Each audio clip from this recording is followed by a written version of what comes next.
of him in University of Groningen. So, okay, just didn't know. So now we have our next speaker. That's also Irene, but Irene Janze, and yes, and she is working on more on also on the historical side, but also the geographical aspects of it and the stories behind waste and development in the historical part and geographical one. So she is an artist here in Amsterdam. She had her atelier here on the Zuidas for many years. So here just on the opposite of the university. And so for the ones who are going to have dinner tonight with us, it's on that space. The atelier is not there anymore, but on the same space now. There is the restaurant. Yeah, the restaurant is still there. Is there? Okay. So I like to give the floor to Irene Janze. Well, let's see. Am I understandable? Loud enough? Het spijt me, Milan, that I'm not using the... So I talk a bit here. Okay. Because, as an artist, we do everything a little bit different. Can I put just a little bit at your space so you can look at the waste? Well, thank you all for coming, and I also want to talk... Oh, wow, this is a bright light. long wire, so you can use it. But do you understand me, or do I have to use the... I'm trained as a performer, so I should be able to speak very loud.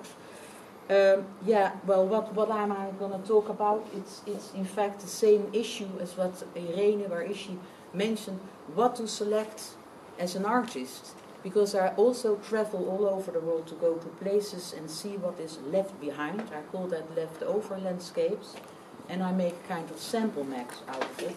And I have 1/4 of the project over here, that's Amsterdam. The others were in New York or in Berlin or somewhere else, in Rome. I'll talk about that later. And because it's about places and waste, I wanted to show you what you all said, as could see yesterday, what places and specific occasions generate about waste and what this waste tell us, maybe. And so I first will take you also a long time ago to the Dam Square in the center of the Netherlands at the marriage of our Crown Prince, which is now our King. That was 2002, and the dam was divided. It is a public square, but for this occasion, because the palace is on the dam was divided with a fence. And we had waste that the public left behind and waste that the royal entities left behind. Well, for the public, and I knew two very charming assistants now, because we do everything by hand still. Could you put it up on one side? Okay.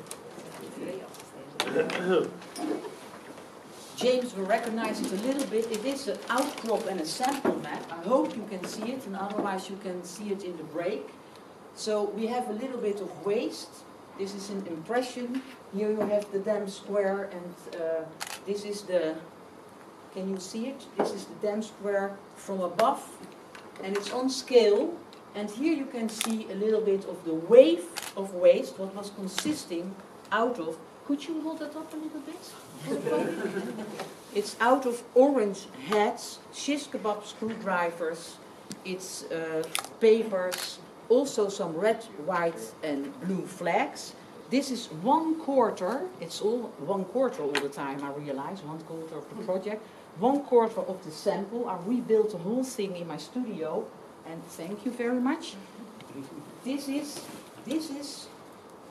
drawn here, so you can relate to it a little bit. And this is the hand, so you can imagine it's 4 times this amount. Then you can go back. You see here how much it is in the wave that was left behind by the public, and you can see here it's this little dot. So you can imagine the enormous amount of orange, predominantly orange waste that was generated. Now the royal entities, I have to say, produced far less waste. They were far more clean, and it were little islands of I have it here. It's only a small sample because it's stolen along the time that I tell this story. So it's very sacred now, I think. They have little letters of, you can see it a little bit. I will show it around. Golden and yellow papers. The yellow, you have to take my word for it, because over the time it changed a little bit out of color. This is the samples here of the royal waste. Well, thank you very much. Very precious. Well, what does that tell us about waste?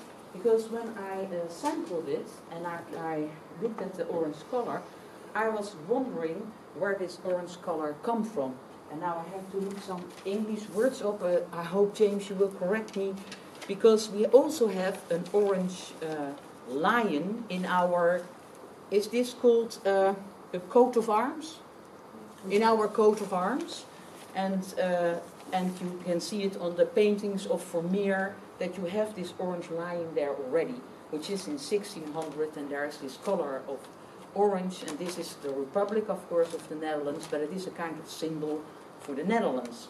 And then I thought, why? Because our flag is red, white and blue, and if you do a soccer game, everybody is with these orange lines on their head and waving with orange things, and I find it a bit strange, as a matter of fact.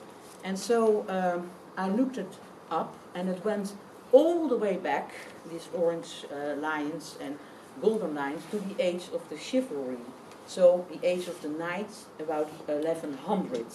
When I ask people where the orange colors generate from, they usually say it's from the House of Orange, because our House of the King, the family of the King, is called the family of Orange, and that is related to William of Orange.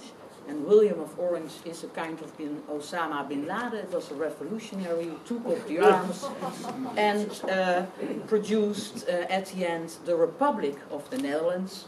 And they think, well, because it's orange, he had a little region called Orange en France, and that's where the color originates from. But it can't be true, because it's already there in 1100. You can find still the low-ranked knights had the orange colors, lions in their banners, and the high-ranked, the most high-ranked knights had the golden and yellow ones on their banners.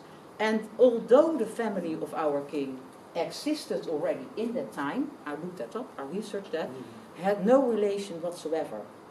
So the artist here, Ariane van Walsum, she is a textile artist, if I can translate it. I don't want to be impolite, but I don't know the English.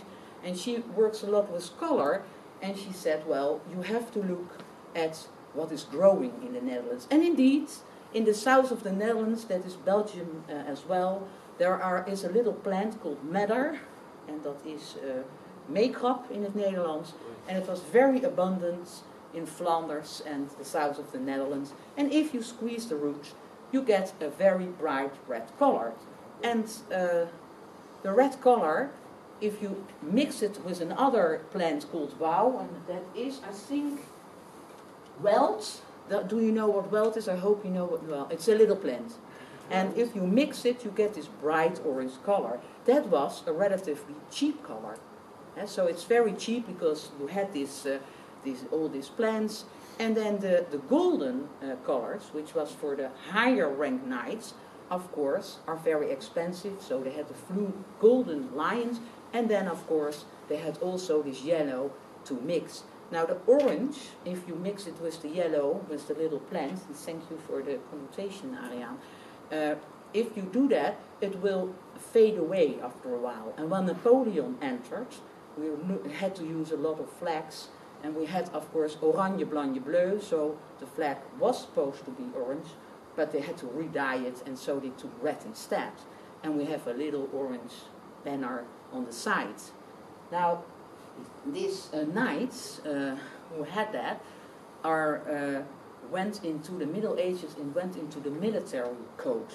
So the high military code got a golden and yellow lion, and on their helmets and things like that, and the low military got the orange ones. Now, in the old days, of course, the people had no color at all. They went on wool or jute, and it was grey, and grauw in Dutch, for the Dutch people here, means people. That is where it comes from, because they were not allowed to have any color. But when times goes on, also still in the Middle Ages, the highest military rank was assigned to the king. And until recently, our king or queen was the head of the military, until we all know that Prince Bernhard had this Lockheed affair and they were not allowed anymore to be the head of the military. But still in the colors you see this division of the king, head of the military, which is golden and yellow litter, and the people, which is dominantly orange.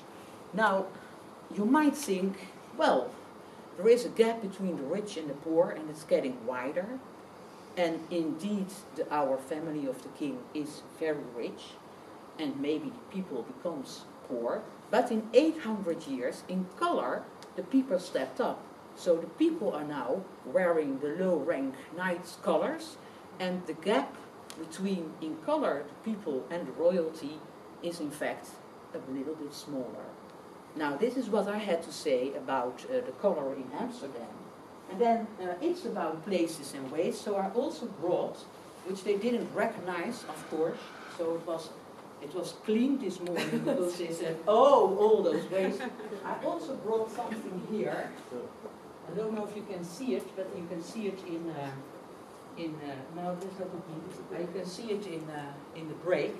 And it's about, it's Rome. I went there after the Pope, Jean Paul II, died and was buried. And I collected and also made a sample map what was left behind.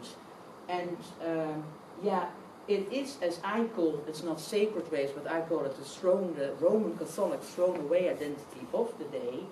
And but I brought it especially for you, Irene, because I thought maybe you reconnect. I can tell you all about this in the break, and I thank you all for your attention.